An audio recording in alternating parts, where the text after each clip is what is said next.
Welcome to KCITLS. We're going to try out a new tagline on you. I already ran past Paul, he liked it. Where we focus on the people architecture of the IT industry. We're here to talk about leadership as we do month in and month out. We have a speaker today that's going to give us an entirely different angle on performance mindset, a way to look at both corporate and his experience, the athletic playing field. He and I have been diving deep in this phase of his career for the last few years. I'm not going to give much detail because it is part of his story that kind of builds up to how he got here. But what I will tell you is, I'd asked Jon when he started this endeavor if this was one of the things he was interested in doing in the next chapter of his life. And it became very apparent that this is the only thing he intends to do for this remaining chapter of his life, because he's incredibly passionate about this concept. He, by the way, has a little bit of a technology play. It's not a technology solution, but it does use a web platform and a mobile platform to enable something that's so much more than that. So I'll let him tell you all about it. Very quickly, show of hands of first-timers here. We have. Nice. Welcome. I'll tell you guys that this has been getting more and more crowded, which is a good sign. And so our solution to that is we are building out a space across the hall that's twice this size. And so we strongly encourage you, if you're enjoying yourselves, invite your friends and colleagues who have a passion for the people architecture of the IT industry as well. Okay? We're also here as a reminder, we're here to make new friends. So do your best to try to get to know each other. We've done some other types of exercises to try to augment that, but in tonight's presentation won't have any of those kind of mixer type situations, but at the end we'll have social time again where you guys can hang out and talk for another 30, 45 minutes and continue with the refreshments. So again, welcome, and let's give a warm round of applause for Jon.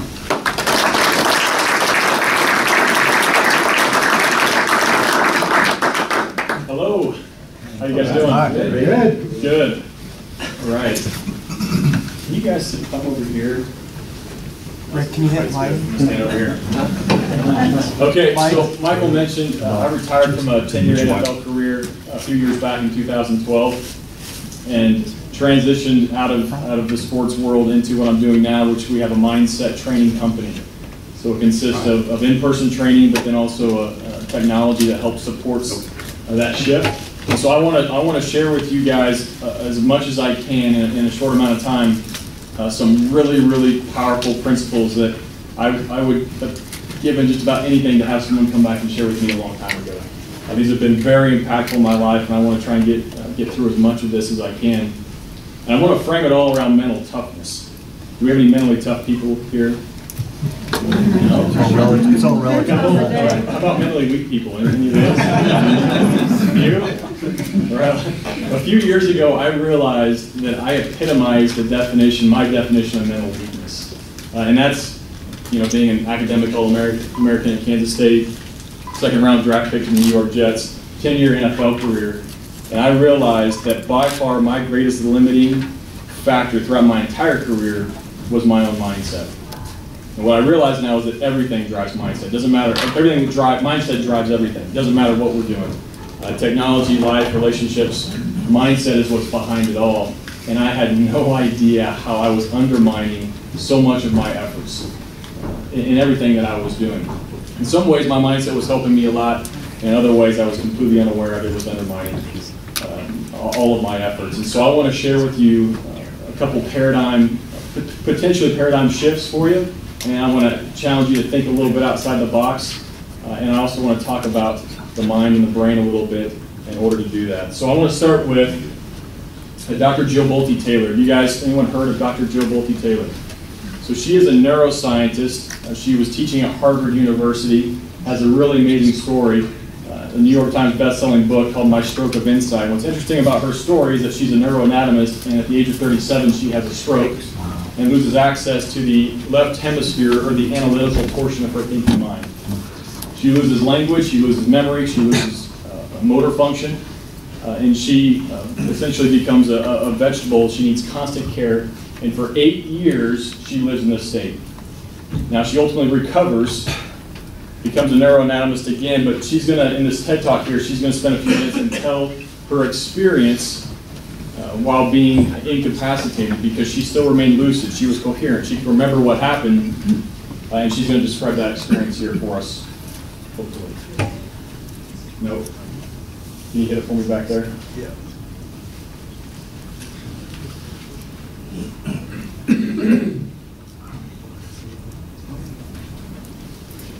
If it didn't make the jump to Microsoft, I can just talk about it.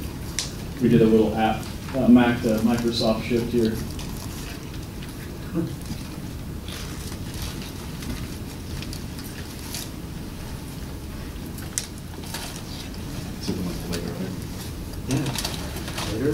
I'll just talk about this one and see if we can get to some of the videos. So she talks about losing this analytical portion of her thinking mind. Up to that point, her life as a high-performing, high-achieving neuroanatomist, she would describe as a pretty stressful experience. Still getting to do some pretty cool stuff, but experiencing a lot of stress. She loses the analytical part of her mind, and she describes this experience of living 7, 8 years in this state as euphoria. It was nirvana. But crazy, right? Everyone's thinking worst case scenario, like you'd rather die than be left in a vegetative state. And her experience during this time was euphoric. And what she discovered in this, and now she is preaching to the world, is that we have two different parts of our brain. We have this analytical part of our brain that thinks in linear time, and it thinks in terms of do's and don'ts. It thinks in terms of past and future, and it's creating a story. And this is the chatter, this is the story, this is the voice that we hear in our head all the time. And it's completely indispensable. We need it to function in the world. The problem is that it's a source of our stress. It's the thing that is constantly thinking about what went wrong yesterday and what could go wrong tomorrow. And it is determining in large part our life experience, because everything culturally and educationally exercises this part of our brain, this analytical part of our brain. We all have a completely different part of that brain called the experiential part of our brain that has the capacity to experience a present moment without that story. So you guys have all experienced this maybe when you're on vacation, when you fell in love for the first time, or the second or third or fourth time, when you've had a couple of glasses of wine. What happens is the analytical part of your brain begins to quiet, and you get to have an experience with this moment. And so what she found out was that now she comes back, the analytical part of her brain, she regains function of. She becomes a neuroanatomist again. She has to go back, relearn everything, right? Goes back to school, but now her life experience is drastically different because she now has access to a different part of her brain that she didn't know she had access to before, and she knows how to go there whenever she wants. Does that make sense? So she's talking about a balanced brain. And what we see over and over and over again, and what I experienced in the NFL, was that most of us are operating from an imbalanced brain where the analytical portion of our mind is dominant, and it is determining the lens through which we are interpreting our reality. So this experiential side, the beautiful thing about it is it's always satisfied. It's always having a great experience. It's always doing okay. It kind of sees the glass half full, right? And then the analytical part, we call this the conditioned mind, is rarely satisfied, and that's its job. Its job is to look around and say, what's wrong with everything? How can I optimize? How can I create efficiencies? How can I get there faster? All these different things. And this is what has become dominant. So the impact of the analytically dominated brain creates certain paradigms. And these are some of those paradigms that really begin to impact us. So the first is I'm separate from everybody else, and I'm at the center. Right? I'm at the center of the universe, if you will. Everyone's in front of me, the floor's beneath me, the sky's above me, everything's happening around me, and everything's making me feel a certain way. I'm the center of my own universe, and everyone's just kind of a character in my story, so to speak. I am my appearance, achievements, and possessions. This is my identity. The analytical mind relies solely on sensory perceptions, and because that's what I can perceive, this is who I am. I'm also my thoughts and emotions. This is who I am. I'm my beliefs, and I'm always right. Anybody can relate to that? Maybe you know somebody like that. You guys aren't like that, right? It's all about the past and the future, right? And what I have, or what I am, is not good enough. Something's missing. Something's not quite right. I don't know if you guys can relate to that. This is the lens that the overly dominated analytical mind looks through, and you guys can get a sense for maybe what kind of life experience this begins to develop over time. And one more. I have to control the external world to feel okay. So one of the things we do with clients, we take them through a life experience survey. And if you were to ask me 5, 10 years ago, hey John, how you doing? How's life? I would have said, life's good. Playing in the NFL, got a family, making good money, all the kind of things that I wanted to do with my life. It was all turning out the way I'd hoped. If you would have asked me the question a little bit differently, though, I would have had a very different response. If you would have said, John, how are you experiencing a typical work day or typical work week? Now my response is a little bit different because I was experiencing an enormous amount of stress, lots of pressure, lots of annoyance, lots of frustration. And a lot of my life, without me knowing it, a lot of my life had become sort of means to an end. I was only doing what I was doing today to get a result. And so I want you guys to think about how you would break down your life experience, the way you're experiencing life on a typical work day, a typical work week, and break it down into these 4 categories. The first, stress and annoyance. The second, means to an end. The third, shut down and escape. And the last is alive and engaged. And alive and engaged meaning that what I'm doing is purposeful, it's meaningful. I'm not trying to use this to get somewhere else. Life isn't somewhere else, life is happening right now. I'm fully in it. This is the aggregate breakdown of hundreds of people that we've worked with, most of these very high-performing, high-achieving individuals. 35% stressful and annoying, 30% means to an end, 20% shut down and escape, 15% alive and engaged. 85% on average, people are experiencing life as a stressful, annoying means to an end, with certain forms of escape, which are typically unhealthy forms of escape, that they need to feel okay. Could be eating, could be drinking, could be spending, could be whatever it is, they need those things to feel okay. 85%, and this would have been, give or take a few percentage points, my experience in the NFL. And this is the life experience that my teammates were experiencing, coaches, across the board, this is what we see. And we think there's something wrong with this picture, and we think the problem is not somewhere out there, but the problem is actually internal. And it's the way that our brains have been conditioned to work. And our mind, the way our minds have actually trained our brains to work. Does this sound interesting to you guys? Yes. Yes. Do we have any brain? People love brain science. Yeah, there's a couple in the back. Okay. All right, we're not going to get too much into brain science, but it is absolutely fascinating to think about probably the most important organ in our body we know very little about. Neuroscience is learning new stuff all the time. But the brain and the way the mind and the brain relate is absolutely fascinating. I want to talk about a couple of those things today. So, a lot of our mindset gets conditioned into us from a young age. Through education, through family, through society, culture, whatever it is. And it begins to create a formula for success and for fulfillment. And what we know is that most of us do the things we do because we're either trying to get a feeling or we're trying to avoid a feeling. Ultimately, that's what we're chasing or running away from. Think about that for a second. Think about the things you do and why you do them. Usually it's because you want to feel a certain way or you want to avoid feeling a certain way.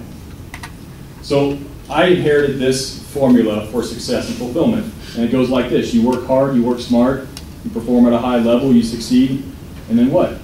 You feel good, right? And whatever that is, it could be happiness or contentment, satisfaction, whatever your word is. Some people say they want to feel alive. Whatever that word is, you've got to earn it. You've got to earn the right to have that feeling. And so I went and I worked hard and I worked smart. I performed at a high level, and I earned the right to feel good. And we call this A to B. So A represents what is. A is my current life situation, my current health, my current relationships, current financial position, professional success, and B is the way I want all of that to look. And if I go out and work hard and work smart, which I did, which all of you have done, you accomplish B's, feels good, right? So you guys, you accomplished B's, felt pretty good? Yeah, right? Felt great earning a scholarship at K-State, being a second round draft pick in the NFL, signing an NFL contract, felt really good. How long did the feeling last for you guys? You still feeling it? Maybe some of you? I'm not, it was pretty fleeting for me. It left pretty quickly. The reason is because it moved. My B moved. And so then I thought, hey, I've got this figured out, right?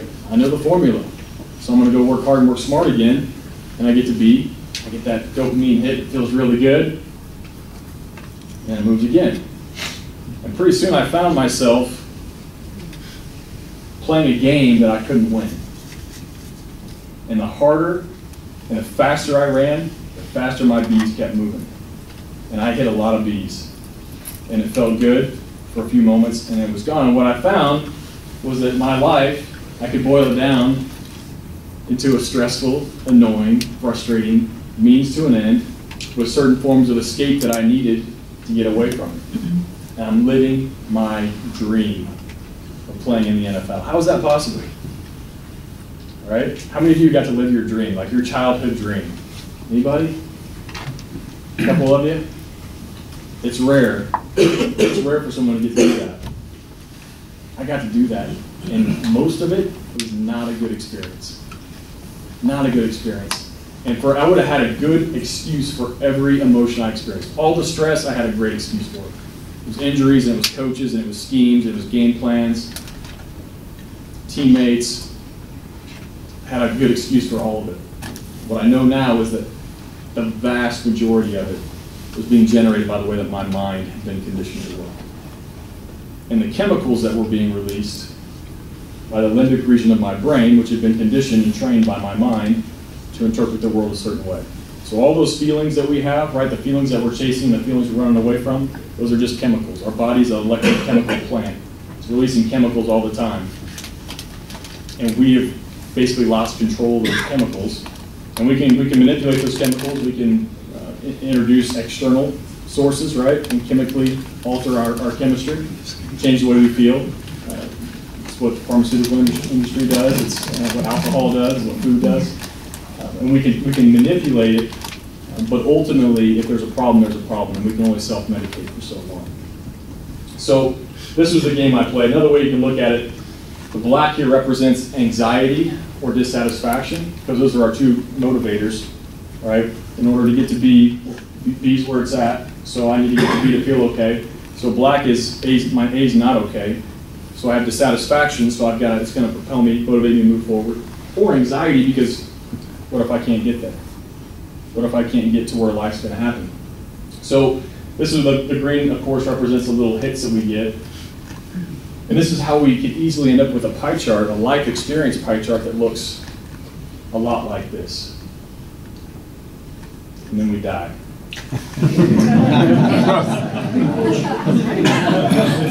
That's right. And the B was just right there. So you guys have been a great audience. Thank you very much for letting me share with you.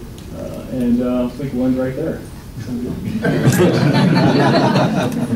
Okay, we won't end right here. So there's an alternative. I want to propose to you guys an alternative to this, because a lot of people look at this like, well, how do I function in life if I don't have a B? How can I function? How can my team function in sports or in the corporate? How can they function without a B? They've got to have a B to go after, right? So let's talk about what that looks like. Before I do that, there's a couple articles here. Will Smith talking, Jim Carrey talking. Will Smith here is a great article. He's talking about someone who's hit a lot of B's. Will Smith's hit a lot of B's. And he's still talking about how something's still missing. Something's still not quite right. Jim Carrey, great quote. I hope everybody get rich and famous, have everything they ever dreamed of, so they will know that it's not the answer. It's not the answer. So we've got a video here. Okay. All right, it's going to play for me. All right, so this is Jim Carrey at the Golden Globes. You guys watched the Golden Globes like maybe a month ago. So we'll listen to Jim Carrey talk about this, and then we'll talk about it for a minute. Thank you. I am two-time Golden Globe winner Jim Carrey.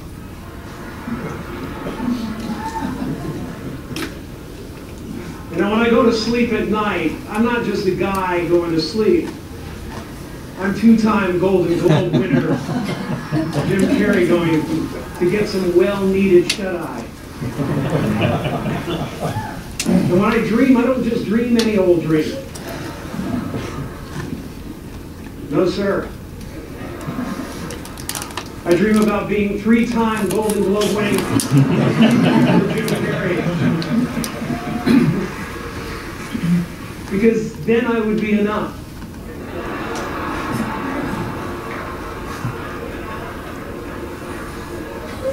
It would finally be true.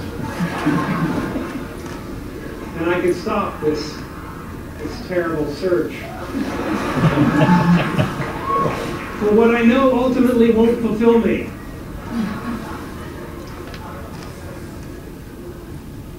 But these are important, these awards. I don't want you to think that just because if you blew up our solar system alone, you wouldn't be able to find us or any of human history with the naked eye. But from our perspective, this is huge. One more time, here are the nominees for Best Motion Picture Comedy. Only Jim Carrey could pull that off, right? About the self-deprecating you can get. So the point he's making, obviously we all get the point, right? But how many of us think about the B's in our life and all the achievements and the awards and the things that we're after with the same levity, right? With being able to not make them bigger than what they are. So let's get to the solution here. I can keep rolling here. So we call the solution to this expanding A. And this is a very, very subtle shift in the way we relate to our B's. Okay, and so the key here is that in the A to B paradigm, A was secondary, B was primary. In fact, a lot of times A is not good enough at all, it doesn't really exist, and life is all about B. And so what we want to do is I want to challenge you to make the shift from B being primary to A being primary. So what does that mean? It means my current life situation is where it's at. That's it. I'm bringing all my attention, all my focus, all my energy, all my appreciation to my current life situation because this is where life is happening. Right now. Not somewhere else, right now. And what happens is we still have B's. B's are still out there. B's are okay. The problem with B is when B becomes primary. And this is a more accurate picture of what happens with B's, right? If we're at A to B and we got to chase B's all the time, and I want to chase work and money, what's that pulling me away from? Ben, right? There's always a cost in the A to B paradigm. You've got to give up something to get something. And what I want to propose to you is in this expanding A model, you don't have to give that up anymore. And it's a powerful way to not only improve performance, but also enjoy what you're doing because life can only ever happen right now. And we're going to get into what that means in a second. For me, my life became all about getting to the next thing. I wanted to play football at Kansas State, so I walked on to Kansas State. Worked my tail off, earned a scholarship. It was all about earning a scholarship. Finally earned a scholarship, then it was all about becoming a starter. Became a starter, then I wanted to become all Big 12. Became all Big 12, then I wanted to become an NFL player. Second round draft pick to the New York Jets, right? I've arrived, nope. I want to get that next big contract. It was always about the next thing, and that was my big driver.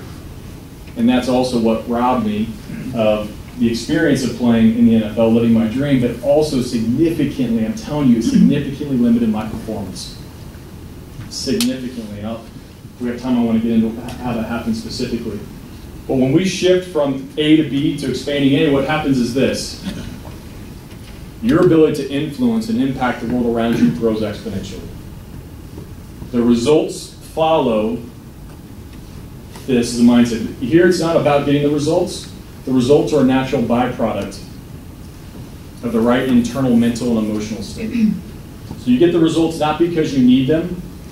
I'm not attached to them where I need them to feel okay, but I get them because they're a natural byproduct of someone who is operating in this expanding A model. At the end, I'm going to get to a little practicality, what this looks like in day-to-day living. A great example of this, two examples real quickly. First, for me, I experienced this on accident. So in 2009, I'm going into my 8th year in the NFL. Herm Edwards drafted me to the New York Jets, had a great relationship, brought me back here to the Chiefs. 2 years here with the Chiefs in 07, 08. We just crazy story here. So I signed with the Chiefs, get to come home, play for the hometown team, really exciting, right? Within 3 weeks of me signing, Trent Green leaves, Priest Holmes retires, Willie Rolfe retires, Will Shields retires. Basically the whole team leaves within 3 weeks. Like, what's going on? So the next 2 years obviously were not very good years. So Carl Peterson, Herm, they get fired, bring in a new regime. Maybe most of you maybe know who that was. And so I go in, they decided to re-sign me, but it was a very tentative situation. More than likely they were going to use me as a camp body and my career would be over. So for the first time I go into training camp in 2009, sorry. And I'm fully expecting to get cut. And so I'm thinking to myself, hey, I'm just going to enjoy playing football again. I haven't enjoyed playing football in a long time. I'm going to get cut anyway, so I'm going to go have a last little hurrah playing football and figure out what's next. So go into that camp without that pressure, have the best camp of my life, go from a bubble guy to a team captain. The next few years end up being the most productive of my career, even though I can't really sustain it because I'm not really sure what's going on. I don't realize what I've done.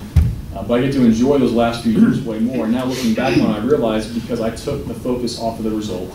I took the focus off of the achievement, off of making the team, off of not screwing up, and was able to just enjoy the process of playing football. And we look at this from a sports psychology standpoint, this is completely aligned with what all of sports and performance psychology is saying, which is you have to make the process primary.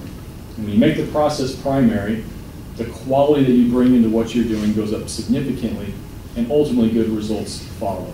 This is very hard to do because we've all been conditioned to think it's all about the results, right? We play to win the game. Like that's the only reason we do things is to get a certain result, and it doesn't have to be that way. Another example of this is Coach Quinn with the Atlanta Falcons. We got to start working with him a couple years ago when he was the defensive coordinator for the Seahawks. He tells a story about when he first got into coaching, all he wanted to do was climb the coaching ladder. I wanted to be a head coach someday. He was a D-line coach. For years, he's a D-line coach and keeps waiting for that next opportunity. It doesn't come. And on top of that, guys that he knows that he thinks he's better than are getting opportunities or are getting coordinator positions, and he's getting bypassed. And he's starting to get resentful and getting upset about this situation. He said it wasn't until he realized that his desire to want to be somewhere other than where he was, his desire to want to climb that coaching ladder was limiting his effectiveness as a D-line coach. And the reason he was not getting those opportunities was his own fault. And so he said to himself he had to decide to surrender his desire to want to go and play or coach at a higher level. He wanted to surrender becoming a head coach. And when he did that, he became a much better D-line coach. Within 2 years, he's a defensive coordinator for the Seahawks, has the best defense in the NFL for 2 years in a row, and now is the head coach for the Atlanta Falcons. Now, I'm not saying it's going to work out that way every time, but he credits letting go of that B. Now, the B was still there. He was still, yeah, if I get the opportunity, I'm going to take it. But I don't need that to be okay. That's not going to define me. I can become great at what I'm doing right now and be just fine where I'm at right now as a D-line coach. This is a super empowering shift when you make right now what you're doing in this moment, my current life situation, primary. This is where it's at, and I'm going to make it great. Does that make sense? Hard to do. Hard to do, so we're going to talk about that a little bit at the end. Real quickly, the conditioned mind thinks very dualistically. So it thinks in terms of polarity. So something can't exist without its opposite. So it's very either-or thinking. So I want to challenge you guys to think in a different way, to think in this both and. Two things can exist at the exact same time, and they don't have to be mutually exclusive. Most people look at contentment and ambition and they think opposites. I can't be ambitious while being content at the same time. Simply not true. Simply not true. In fact, right ambition that's that prioritizes the collective good, the whole, comes out of true contentment. And right ambition, the capacity for right ambition comes from the more contentment I have. The more content I have, sorry, I'm not communicating very well. The more contentment I have right now, the better chance I have for more ambition. What happens when I don't have contentment, ambition becomes a very selfish, motivated, oftentimes destructive endeavor. Does that make sense? The two can coexist. And in fact, the more contentment I have, the more ambition I can have. One of my favorite quotes, I think this one plays. I'll quote it. Martin Luther King said this in one of his sermons that really encapsulates this concept. He said, if a man is called to be a street sweeper, he should sweep streets like Michelangelo painted pictures, like Handel and Beethoven composed music, like Shakespeare wrote poetry. He should sweep streets in such a way that all the hosts of heaven and earth will have to pause and say, there lived a great street sweeper who swept his job well. And think about that message when he was delivering that, and then think about that for you today. Think about how many opportunities we get on a daily basis to be street sweepers. And how many moments in our lives does our conditioned mind devalue and say, this moment doesn't really matter. Or it only matters because it's going to get me to a future more important moment. And that mindset robs us of our life experience. It robs us of our peace of mind. It robs us of our peak performance. Because life is out there. It's about doing something else with someone else, somewhere else. It's around the corner. And I get around the corner, it's around the next corner. And then it's around the next corner. And pretty soon I'm chasing life. Versus everything I do is a street sweeping moment. Now there's obviously things we want to think about from big picture and why we're doing them, and careers and families and relationships. All those kind of things are important. But ultimately, once we decide, hey, this is where I'm at, make that great. Make that a street sweeping moment. And at the end, I've got a challenge for you that you're going to fail at. That's okay. Failure is part of the process. That's all right. Failure is part of the process. So, in terms of, you know what, I'm going to, a little short on time. I want to get to this next section. I'm going to scroll through this. So really what this is getting to is this concept called mindfulness. How many of you heard of mindfulness? A few of you? Okay. How many of you don't really understand it or think it's like some Eastern hogwash? Anybody? Someone raise their hand to that.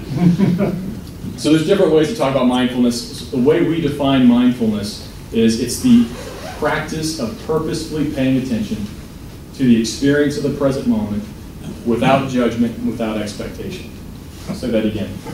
It's the practice of purposefully paying attention to the experience of the present moment without judgment and without expectation. And we can do that with a sensory perception of what's going on around me right now, or I can do it with a very task-focused attention. With athletes call this being in the zone or in the flow. This is where I lose track of time and I'm completely absorbed. I become one with whatever my task is. So there's two different types of ways we can think about mindfulness. This is about accessing a different part of your brain. And this is what Dr. Jill experienced and what her research is showing how you engage with this experiential part of your mind. And this is something that most people, like 95% plus, probably more than that, have to practice because we have not been conditioned culturally to be able to do this and do it very well. Does that make sense? Is that consistent with what you guys are hearing in mindfulness? Okay. So I want to get into mindfulness a little bit because, there's different elements to it. Mindfulness, a really helpful way to think about it is animation. So animation, we get the illusion of movement. We get the illusion of a beginning, a middle, and an end. But all animation is thousands of still frames stacked on top of each other. When you think about time, this is how time really happens. Time is billions of present moments stacked on top of each other. And life can only ever happen right now. Now, it doesn't mean we don't learn from the past and plan for the future, but we can do that in a very mindful way, in a very present way. But what happens is the conditioned part of our mind says the present moment is secondary, it's not as important. And all that matters is the future, typically, sometimes the past, or sometimes some kind of fantasy world. But most of us have been conditioned to make the future, that's where it's at, right? First time I heard about the present moment, in theory it sounded really good to me, but are you kidding me? The only reason I'm doing what I'm doing is to create a better future, right?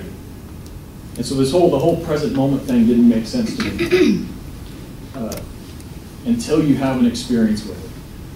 And you have an experience with it intentionally, not by accident. And that's where most people, and that was my experience, I could do it on accident when I was around the right person or in the right situation, but I couldn't intentionally go there. And the reason is because it takes practice. It just takes practice to do it. So what is the most important day of the week for an NFL football player? What do you guys think? Monday. Monday? Yeah, anybody else? Tuesday. Tuesday, the day off. Yeah, that's my most important day. Anybody else? Game day. Game day, okay. All right, I'm going to skip over that part. So that was a trick question. To create a great future, we have to have lots of great present moments. If I want to have a great future, I want to have a great present moment. Here's why. The future can only ever present itself as the present moment. Think about that for a second. The future can only present itself as the present moment. And if I have made a habit out of devaluing the present moment and overvaluing the future, when that overvalued future presents itself to me, how's it presenting itself to me? As a devalued present moment. Does that make sense? So I am determining my relationship with time by my relationship with the present moment. Does that make sense? So the best way for me to have a positive or a future that I desire is to have a great present moment. And when I begin stacking great present moments on top of each other, great things happen. So the most important day of the week for an NFL football player is today. Every day, right? Think about that for you. What's the most important day of your week? Today. What's the most important part of today? Now. Yeah, that's it. So your all's life purpose right now is to do what? Sit here and listen to me talk. Isn't that great? Unless, of course, you decide to leave, then that becomes your life purpose to leave. Your life purpose is whatever you're doing right now. And you want to begin to make a habit out of making that primary. The rest of life matters, right? Again, we want to learn from the past, we want to plan for the future. That's all good stuff. It's secondary. It's secondary. This is primary. And when I begin to do that, whether I'm sweeping streets or brushing my teeth or driving to work or with that person that I'm with, my significant other, whatever it is, every one of those moments becomes meaningful, becomes purposeful, and my life experience and all those things begin to improve because no longer has let my mind say, hey, this moment matters. And for most of us, that's 10 to 15% of our life. That really it's important, right? So I'm going to give it all for here. And this other 85%, it's kind of boring or monotonous routine. Not that big of a deal. That's our life. That's our life that we are devaluing, and consequently we're missing out. And the quality we bring into those moments diminishes. And of course, it begins to feed on itself. Okay, I'm going to skip over Phil Jackson here. But Phil's talking about mindfulness and how he brought this in with the Bulls, the Lakers, how he's doing it now with the Knicks, and that Kobe Bryant's on here actually talking about how mindfulness helped take his game to a whole nother level. But they've got a video of him teaching this to the teams, and Phil Jackson's got some great quotes out there. But he was all about helping them kind of eliminate the head trash, recognize this that their greatest limiting factor is their own mindset. And the best way to come together as a team is to help get rid of that and to teach them how to get rid of that so that they could have a focused attention and they could get past all the ego and all the different things that obstruct good teams. He credits mindfulness as the critical cultural element of that. And so I know leadership is really big for you guys. And you guys are all in very influential, guys and gals, are in very influential places. And what this does for you, this allows you to be present in a moment when it matters, either with all of your attention, all your energy, all your faculties, and whether you're meeting with an important client or you're at home playing with your son or daughter, or whatever it is, you're on vacation, you can be there. You have trained your mind to be where your feet are, because that's where life is happening. The opposite of that, what I would define as mental weakness, is when I haven't trained my mind, and my mind is wandering all these different places. I'm distracted by the past and the future and things that aren't really that important. Maybe they're important, but they're not primary. They're not what's going on right now. So this last video I'm going to play, let's see how we're doing on time here real quick. sure we have time for questions. Okay, good. We'll get some questions here. I want to end with this video and then a quick challenge, and then I want to open up for questions. So is this, I think it's going to play? Oh, yes, all right. Try again, okay. Here we go. Reflex organ reacts to everything. Fills your head with millions of random thoughts a day. None of those thoughts reveal any more about you than a freckle dust at the end of your nose. Take out the trash. The trash is anything that is keeping you from the only thing that matters. That's the first part of your training. Learning to throw out everything you don't need in here. How? This moment. Here. Now.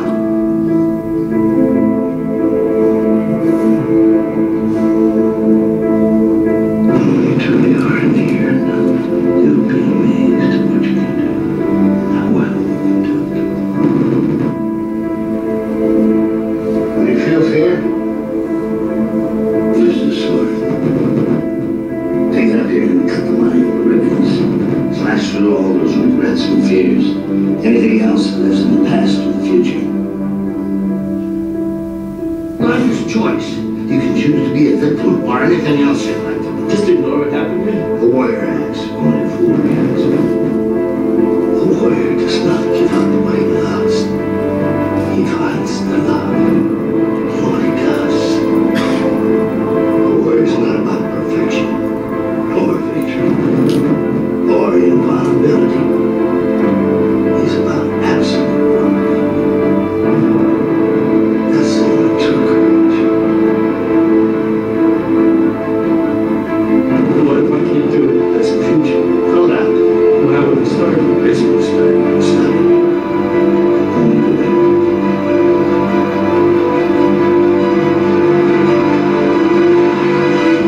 Where are you? Here. What time is it? Now. What are you? This moment.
Anybody ready to go change the world? That fires me up. What this doesn't show, though, I mean, it shows great performances, and obviously great performances are a part of life, but greatness is really a very relative thing, and it's something that the conditioned mind loves to overvalue and devalue. But the point I want to communicate with you guys is you have absolutely no idea the influence that you have. And the people whose lives you impact, the ripple effect of everything you do, it matters. Not only what we say and what we do in life, but how we say them and how we do them. And when we devalue our drive to work, or being at home with our spouse or our kids, or travel, all these things, what happens is we miss out on an opportunity to change the world. Because the ripple effect of what we do, it matters, and it's important. And so what I want to challenge you guys to do is to begin to look at the mundane, the routine, the boring, and challenge whether that is in fact true. Because I don't believe it is. Because what happens is we begin to turn our lives into very stressful, annoying means to an end existence where we only have a very small fraction of our life that really, really matters.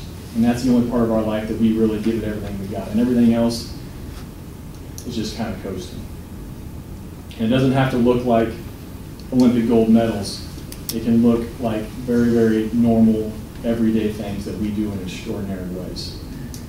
So for me, I realize mental weakness, it's chasing B. It's making life out somewhere out there. Mental toughness is this expanding game model. Now this is hard to do. This is very hard to do because we're working against our conditioning, we're working against our brain chemistry. So you got to begin to chip away at this in very simple, small ways. But here's how I want to challenge you to do it. How many people love their drive to work and home from work? Anybody? We have one hand, couple? Okay, for most, driving is a stressful, annoying means to an end, right? The only reason I'm getting in the car to drive anywhere is because the destination is primary. The destination is where it's at. And at best, driving is neutral, right? Maybe I'm in a decent mood, and so I'm okay with this 15, 20, 30, whatever it is. The destination's primary. The A is secondary. So what I want to challenge you to do is flip that. So when you guys leave here, you're going to go home, you're going to go wherever you're going to go. I want you to make the drive primary. What that means is all of your attention, all your focus is going to pay attention to the drive, and your primary purpose in life is to drive home. Home still matters, but it's secondary. You're not home yet. Make your drive home today the best drive home ever, and see what happens. Notice what's going on around you. Pay attention to the drive. Pay attention to other people. And then see what kind of internal state you show up with when you get home. Right? Because you're going to get home and all your second jobs start, right? With our families. What kind of mindset do you want to show up there with? You have control over that, and a great way to start beginning to do this. And as you start to do it with driving, maybe it's walking, eating, all these mundane things, you can begin to turn those in from boring, mundane tasks to sacred moments. Like sacred moments where this is where it's at. This is life. This is happening right now. And I'm all in. I'm fully here. And when I get to my destination, that's now my new life purpose. But I'm not there yet. This is where it's at. Sound good? All right.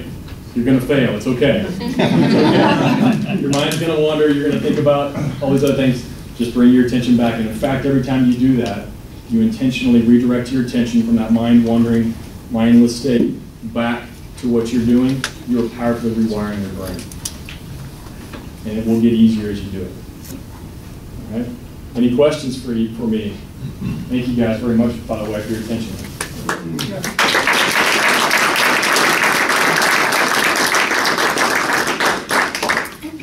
Yeah.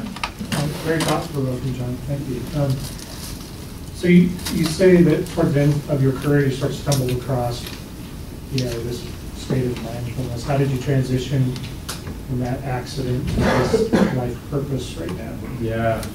So I finished up 2012, retired. I kind of had an experience with it, got me interested in performance psychology. So I began to study that, took me into all kinds of different veins around brain science and also just psychology. I'm going to study a lot of that, but I hadn't had an intentional experience with it until I studied some different authors on mindfulness, began to practice mindfulness. And mindfulness is something that you can do anytime, like you can drive mindfully, but you can also just sit where you are, learn how to be still. For me, I couldn't sit still very well. I needed to constantly be distracted and doing to feel okay. And so it was uncomfortable at first, and then I began to get better at it, and then it began to kind of infuse every area of my life. So that was kind of the shift. That was about 3 years ago when I made the shift, and then never thought about turning it into a business or a youth curriculum like we have or a nonprofit like we have. I met my business partner who had a very successful corporate career, former K-Staters, now in Chicago, and he had a very similar experience in the corporate world where he did very, very well, and the more success he had, the more miserable his life became, and wanted to figure out what's going on, why is this happening, and realized that it's the way that our minds are functioning. So he's the one that took a lot of this and helped turn it into a training program, a mobile app. Our mobile app is designed to deliver daily practices. So we have 30, 60, 90, 120-day program daily practices that are designed to do just this, to rebalance the brain, so that nothing changes externally at first, but your life experience improves dramatically because of the way that the brain's functioning. And over time, results begin to follow that, but that's not the goal of our program. Any other questions? You said very quickly youth program. Can you talk a little bit more about that? Yeah, so we've developed a youth curriculum. We've been working with the United Way, with the mentorship program that they have for the last few years. And then we've talked with a couple of school districts about rolling it out. So we have it built. Basically what we need within those organizations is a point person that we can train and teach them how to use our stuff. But we don't right now have the bandwidth to really go after that. So when we come across an organization that has someone that can carry that ball for us inside those organizations, then we have the curriculum and also the technology to help deliver that for them. How long do you say the transition takes, or is it a journey, a life journey? Or? Yeah, good question. So it's different for everybody. Sometimes just the training alone, so we do a half-day training. The training alone will help trigger that shift, and it's significant from there. Sometimes it takes longer, and we try with the mobile app to start off very, very simply in the first few days, and it progresses throughout the training program, but it really varies based on the person's life experience. Typically, a little more life experience helps at a certain point, and before too many life experiences happen also helps. So if you can catch them before early 20s and then probably 40s and on, that's more the sweet spot, and it's difficult in that zone in between, or more difficult. Any other questions? For youth, if any of you are interested in kids, Mindset by Dr. Carol Dweck, I would recommend. If you have kids that are athletes or high performers, high achievers, and they're feeling the stress, Dr. Carol Dweck, she's a professor at Stanford, has a really good book called Mindset, and has very similar principles of how you as a parent or a coach begin to help them shift from results-oriented thinking to process-oriented thinking, and so they can begin to enjoy what they're doing again without all the pressure of having to get to results to feel okay. And ultimately, that gets back to what Jim Carrey was talking about. We do so much of what we do so we can prove to the world that we're enough. And when you don't have to prove that to the world anymore, it's a good feeling. And the sooner we can help our kids get there too, it's a good thing. What was the author name again? Dweck, D-W-E-C-K, Carol Dweck. The Jim Carreys and all those, and even yourself, have to somewhere along the line be vulnerable to put themselves out there to take that chance. Even in what we saw with Jim Carrey was, he still had to be willing to get up on the stage, go through that statement, because everybody in front of him could have said, yeah, right, you know, easy for you to say, Jim Carrey. And so he really is putting himself out there because he's in that state. But it's still the ability to get up on that stage and find that oneness, or that, you know, put yourself out there. Because you could lose. I mean, you could have, you know, you could be on losing football teams. Yes. You could have been cut, but you put yourself out there. So it's again that part of that training is just to, you know, go out there. And I might get battered, bruised, but I might win. Yeah. And I might succeed. And that's the hard part many times, even using that app that you're talking about. Yeah, but I have to go out and do that. You know, what's the next step? Because, you know, I might try it and maybe it doesn't work. Maybe I lose. Or, you know, things happen. And it's that willingness to put yourself out there that's somewhat the first step of making the journey. Yes, you're absolutely right. And what happens is as you begin to make a shift. Now I had a huge fear of failure. Fear of failure was a huge driver for me, and it helped me achieve high levels of success. Ultimately, became a glass ceiling for me. But that fear of failure was a big driver. It's a big driver for a lot of people. What happens is, as you begin to make the shift from results-oriented thinking to process-oriented thinking, you can weather those plateaus and those valleys, those failures much more, because they're no longer a reflection upon who you are. And so you can weather them, and you can actually begin to enjoy them, even though you want to, improve. And you look at the path to excellence. I had a chart up there, but the path to excellence, kind of looks like this, and then you kind of hit a growth curve eventually. If you're in an A to B paradigm, this is hard to sustain this, because I need results to be okay, right? I need to hit B's, and I'm not hitting B's here. And so usually I quit before I get there, because I can't handle the emotional volatility, the stress of this. But if I'm enjoying the process and I know that I'm learning, one, I get this growth curve much faster, but then this wasn't a big waste of time, and it wasn't a stressful, annoying means to an end. I actually got to enjoy a lot of this, and I learned faster, and now I hit the growth curve quicker. It's a great point. So learning this for ourselves, and that's a huge hurdle. But I think about my kids; they're programmed and conditioned and shaped to be. The school districts are doing it, parents are doing it. I mean, just trying to make the transition yourself. How do you help your kids? Yeah, so I would highly recommend Dr. Carol DeWett's book. But here's how we change the world. We change first. And when we change, we have the opportunity to help others around us change. So for me, when I recognized that my kids need this, it wasn't about trying to change them. It was about me changing first in the way that I talk to them, in the way that I approach them. And they begin to change just naturally, without even me having to preach or proselytize them. It was just the influence that we have as people. And that's why I would say as leaders, when you can be authentic and vulnerable, doesn't mean you're not hard, doesn't mean you're not holding people accountable. But when you can be honest and you can be authentic and you can be vulnerable with people, people respond to that, because people are struggling. They are. When I first got in, I was kind of a little nervous about getting up and saying, hey, I had tons of performance anxiety. There were games I didn't want to go out and play. I was afraid that other people looked at that's weak. And then I find out, no, everyone's struggling. And the more honest we can be about that, now we're in a place where we can help it and we can work on it.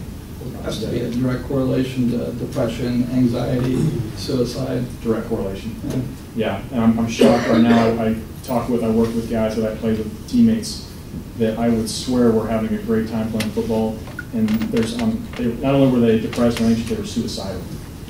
And they're suicidal now as they're transitioning out of football. They don't know what to do. That's happening in our schools. We just don't have visibility to it as well. Right, yeah, it's all under the radar. I read a book many years ago that talked about action versus results focus, and it seems to me that's almost falls into what you're describing here. So an example would be, I've got to lose 80 pounds, so which I'm working on, but I can focus on just that. Now that's a motivator for me, of course. It's good, like you said, the B doesn't go away. The B is a vision, it's a motivator. I want to lose that weight. But if I make the result the only focus, then I'm not. Rather it teaches how to make action the focus. So in other words, measurable, specific actions I need to take right now. So that goes into you kind of reverse engineer, and then I'm like, all right, well I need to go in and do strength training tonight. And what is it I'm going to do? And I need to beat my record from yesterday and really get involved in that action-focused process. That means, okay, I need to do 5x5 sets of deadlifts or whatever it is at this weight, and I become so involved in the process of now and the actual specific action that the results are no longer the core focus, but it's the action to get those results. And I have found that has always been, there's a lot less anxiety when I'm focused on the action. Now, does that kind of fall into what you're describing? From a process standpoint, absolutely. Where we would want to spend some time figuring out is what is the motivation behind the desired result, and can someone completely accept where they're at right now? Right. And if someone can say, hey, I'm okay with where I'm at, not that I'm okay with it, but I can accept where I'm at right now, most people think that is there's no longer any impetus for change. The exact opposite happens. In fact, acceptance and commitment therapy, a new psychotherapy, is proving this, that true sustainable change can only come out of complete surrender and acceptance of what is. And when I recognize that who I am right now is not defined by this situation, the essence of who I am is okay, just the way I am, and I can accept that, I can be okay with that. Now I've got a foundation for true sustainable change. But as long as I'm resisting and saying, hey, I need to change so I can be more, or so I can prove myself to the world, whatever it is, ultimately that's going to lead to an unsustainable change. So, yeah, but from a process standpoint, you're absolutely right. And it takes kind of a lot of the pressure off of the moment. Oh my gosh, everything is a result focus versus action. Action definitely takes out some anxiety, I think. Yes, right. Yeah, absolutely. Thank you. Yeah. Any other questions? All right. Thank you guys very much. Really enjoyed it.